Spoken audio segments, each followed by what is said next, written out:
ವೀಕ್ಷಕರೇ ನಮಸ್ಕಾರ. ತಮ್ಮ ಪರಿಚಯ ವಾಹಿನಿಗೆ ಸುಸ್ವಾಗತ.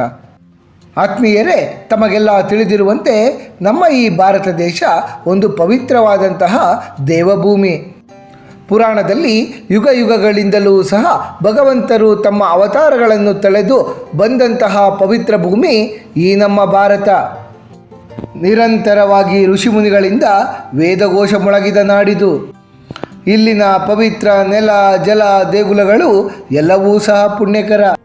ಹಾಗಾಗಿಯೇ ಜೀವನದಲ್ಲಿ ಒಮ್ಮೆಯಾದರೂ ಸಹ ಈ ಭಾರತ ದೇಶದಾದ್ಯಂತ ಸುತ್ತಾಡಿ ಎಲ್ಲ ನದಿ ಸರೋವರಗಳಲ್ಲಿಯೂ ಸಹ ಪುಣ್ಯ ಸ್ನಾನವನ್ನು ಕೈಗೊಂಡು ಅಲ್ಲಿನ ದೇವರ ದರ್ಶನವನ್ನು ಪಡೆದುಕೊಂಡು ದಿವ್ಯಾನುಭವವನ್ನು ನಾವೆಲ್ಲ ಪಡೆದುಕೊಳ್ಳಬೇಕು. ಇಂದು ನಾವು ನಮ್ಮ ಪ್ರಸ್ತುತ ಸಂಚಿಕೆಯಲ್ಲಿ 2 ನದಿಗಳ ಸಂಗಮ ಕ್ಷೇತ್ರದಲ್ಲಿ ನೆಲೆಸಿ ಭಕ್ತರನ್ನು ಉದ್ಧರಿಸುತ್ತಿರುವ ಶ್ರೀ ನರಸಿಂಹದೇವರ ಬಗ್ಗೆ ಪರಿಚಯವನ್ನು ಮಾಡ ಹೊರಟಿದ್ದೇವೆ.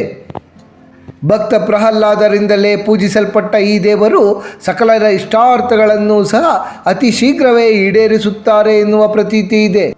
ಈ ನರಸಿಂಹದೇವರ ವಿಗ್ರಹದ ವಿಶೇಷತೆ ಎಂದರೆ ಇಂದಿಗೂ ನರಸಿಂಹದೇವರ ವಿಗ್ರಹದ ಹಣೆಯ ಮೇಲೆ ಭಕ್ತ ಪ್ರಹ್ಲಾದರ ಹೆಬ್ಬೆರಳಿನ ಮುದ್ರೆಯ ದರ್ಶನವನ್ನು ನಾವು ಪಡೆದುಕೊಳ್ಳಬಹುದು. ನಾವಿಂದು ಪರಿಚಯಿಸಲು ಹೊರಟಿರುವ ನರಸಿಂಹ ಕ್ಷೇತ್ರವೇ ಶಿವಮೊಗ್ಗ ಜಿಲ್ಲೆಯ ಕೂಡಲಿ ಎಂಬಲ್ಲಿರುವ ಚಿಂತಾಮಣಿ ನರಸಿಂಹ ದೇವಸ್ಥಾನ. ಶಿವಮೊಗ್ಗ ಜಿಲ್ಲೆಯ ಹೊಳೆಹೊನ್ನೂರು ತಾಲೂಕಿನಲ್ಲಿ ತುಂಗಾ ಹಾಗೂ ಭದ್ರಾ ನದಿಯ ಸಂಗಮ ತಟದಲ್ಲಿರುವ ಪವಿತ್ರ ಪುಣ್ಯಕ್ಷೇತ್ರ ಕೂಡಲಿ. ಕೂಡಲಿ ಎಂದರೆ ಕನ್ನಡ ಭಾಷೆಯಲ್ಲಿ ಸಂಗಮ ಎಂದರ್ಥ. ಆದಿಗುರು ಶಂಕರಾಚಾರ್ಯರು ಶೃಂಗೇರಿ ಕ್ಷೇತ್ರಕ್ಕೆ ತೆರಳುವ ಮುನ್ನ ಶಾರದಾಂಬೆಯವರ ವಿಗ್ರಹವನ್ನು ಕೂಡಲಿಯಲ್ಲೂ ಸಹ ಪ್ರತಿಷ್ಠಾಪನೆ ಮಾಡಿದ್ದರು. ಪ್ರಾಚೀನ ಕಾಲದಲ್ಲಿ ಕೂಡಲಿ ಋಷ್ಯಾಶ್ರಮಗಳಿಂದ ತುಂಬಿ ತುಳುಕುತ್ತಿತ್ತು. ಹರಿಹರಾದಿ ದೇವತೆಗಳು ಸಹ ಈ ಪ್ರದೇಶಕ್ಕೆ ಬಂದು ಹೋಗುತ್ತಿದ್ದರು ಎಂದು ಭವಿಷ್ಯೋಕ್ತ ಪುರಾಣ ಹೇಳುತ್ತದೆ. ಶ್ರೀ ಕ್ಷೇತ್ರ ಕೂಡಲಿಯಲ್ಲಿ ಶಂಕರ ಮಠ, ಅಕ್ಷೋಭ್ಯ ತೀರ್ಥ ಮಠ, ಶಾರದಾಂಬೆ ದೇವಾಲಯ, ರಾಮೇಶ್ವರ ದೇವಸ್ಥಾನ, ಬ್ರಹ್ಮೇಶ್ವರ ದೇವಸ್ಥಾನ, ಚಿಂತಾಮಣಿ ನರಸಿಂಹ ದೇವಸ್ಥಾನ ಸೇರಿದಂತೆ ಅನೇಕ ಪುರಾತನ ದೇಗುಲಗಳಿವೆ. ಇವುಗಳಲ್ಲೆಲ್ಲ ಚಿಂತಾಮಣಿ ನರಸಿಂಹ ದೇವಾಲಯ ಇತರ ದೇಗುಲಗಳಿಗಿಂತ ಭಿನ್ನವೆನಿಸಿಕೊಳ್ಳುತ್ತದೆ. ಈ ದೇಗುಲದಲ್ಲಿ ನೆಲೆಸಿರುವ ನರಸಿಂಹ ದೇವರು ವೀರಾಸನದಲ್ಲಿ ಕುಳಿತಿರುವ ಭಂಗಿಯಲ್ಲಿದ್ದು ಬಲಗೈಯಲ್ಲಿ ಸಣ್ಣ ಪಾತ್ರೆಯನ್ನು ಹಿಡಿದಿದ್ದಾರೆ. ಎಡಕೈಯನ್ನು ತೊಡೆಯ ಮೇಲೆ ಇಟ್ಟಿದ್ದಾರೆ. ಇದೊಂದು ಅಪರೂಪವಾದ ಮೂರ್ತಿಯಾಗಿದೆ. ಕರ್ನಾಟಕದಲ್ಲಿರುವಂತಹ ಅತ್ಯಂತ ಪ್ರಾಚೀನ ನರಸಿಂಹದೇವರ ಮೂರ್ತಿಗಳಲ್ಲಿ ಕೂಡಲಿಯ ಚಿಂತಾಮಣಿ ನರಸಿಂಹ ದೇವರ ಮೂರ್ತಿಯೂ ಸಹ ಮುಂಚೂಣಿಯಲ್ಲಿ ಬರುತ್ತದೆ. ಹೊಯ್ಸಳರ ಆಳ್ವಿಕೆಯ ಕಾಲಕ್ಕಿಂತ ಮುಂಚೆಯೇ ಈ ಮೂರ್ತಿ ಇಲ್ಲಿದ್ದಿತ್ತು ಎಂದು ಇತಿಹಾಸಕಾರರು ಅಭಿಪ್ರಾಯಪಡುತ್ತಾರೆ.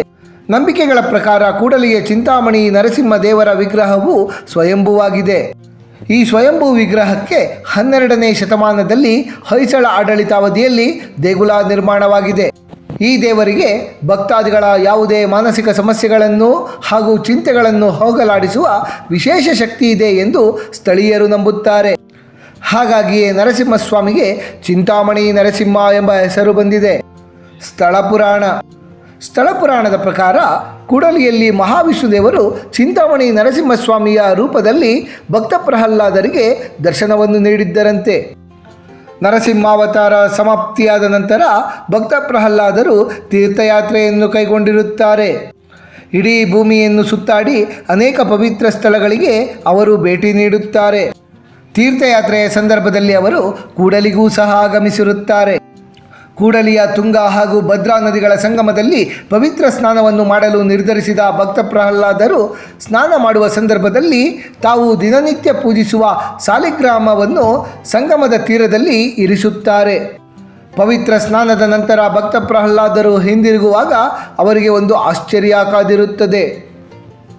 ಅವರು ಪ್ರತಿನಿತ್ಯ ಪೂಜಿಸುತ್ತಿದ್ದ ಸಾಲಿಗ್ರಾಮ ಸುಂದರವಾದ ನರಸಿಂಹ ವಿಗ್ರಹದ ರೂಪವನ್ನು ಪಡೆದುಕೊಂಡಿರುತ್ತದೆ. ಅಷ್ಟು ಮಾತ್ರವಲ್ಲದೆ ವಿಗ್ರಹ ಬೆಳೆಯುತ್ತಾ ಇರುತ್ತದೆ. ನರಸಿಂಹಸ್ವಾಮಿಯ ವಿಗ್ರಹ ಮತ್ತಷ್ಟು ಬೆಳೆಯುವುದನ್ನು ನಿಲ್ಲಿಸಲೆಂದೇ ಭಕ್ತ ಪ್ರಹ್ಲಾದರು ತಮ್ಮ ಹೆಬ್ಬೆರಳನ್ನು ನರಸಿಂಹದೇವರ ವಿಗ್ರಹದ ಹಣೆಯ ಮೇಲೆ ಇಡುತ್ತಾರೆ.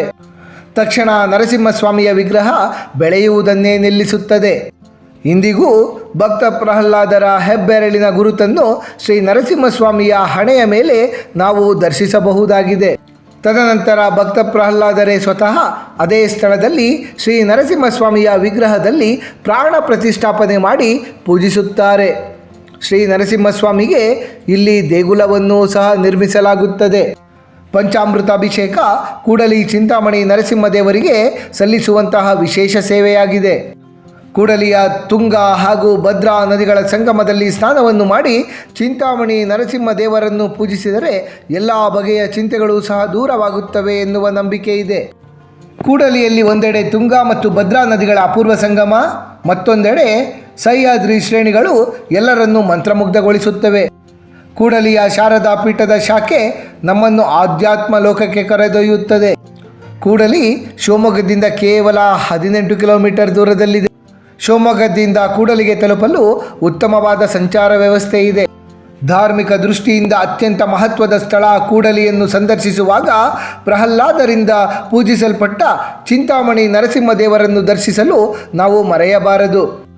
ಆತ್ಮೀಯರೇ, ತುಂಗಾ ಮತ್ತು ಭದ್ರಾ ನದಿಗಳ ಸಂಗಮ ಕ್ಷೇತ್ರವಾದ ಕೂಡಲಿಯಲ್ಲಿ ನೆಲೆಸಿರುವ ಚಿಂತಾಮಣಿ ನರಸಿಂಹದೇವರ ಕುರಿತು ಹಲವಾರು ವಿಶೇಷ ಮಹತ್ವದ ಮಾಹಿತಿಗಳನ್ನೆಲ್ಲ ತಿಳಿದುಕೊಂಡ ನಮಗೆಲ್ಲರಿಗೂ ಆ ಭಗವಂತನ ಕೃಪಾ ಕಟಾಕ್ಷ ಸದಾಕಾಲ ಇರಲೆಂದು ಕೋರಿಕೊಳ್ಳುತ್ತಾ ಈ ವಿಶೇಷ ಸಂಚಿಕೆಯನ್ನು ಮುಗಿಸುತ್ತಲಿದ್ದೇವೆ.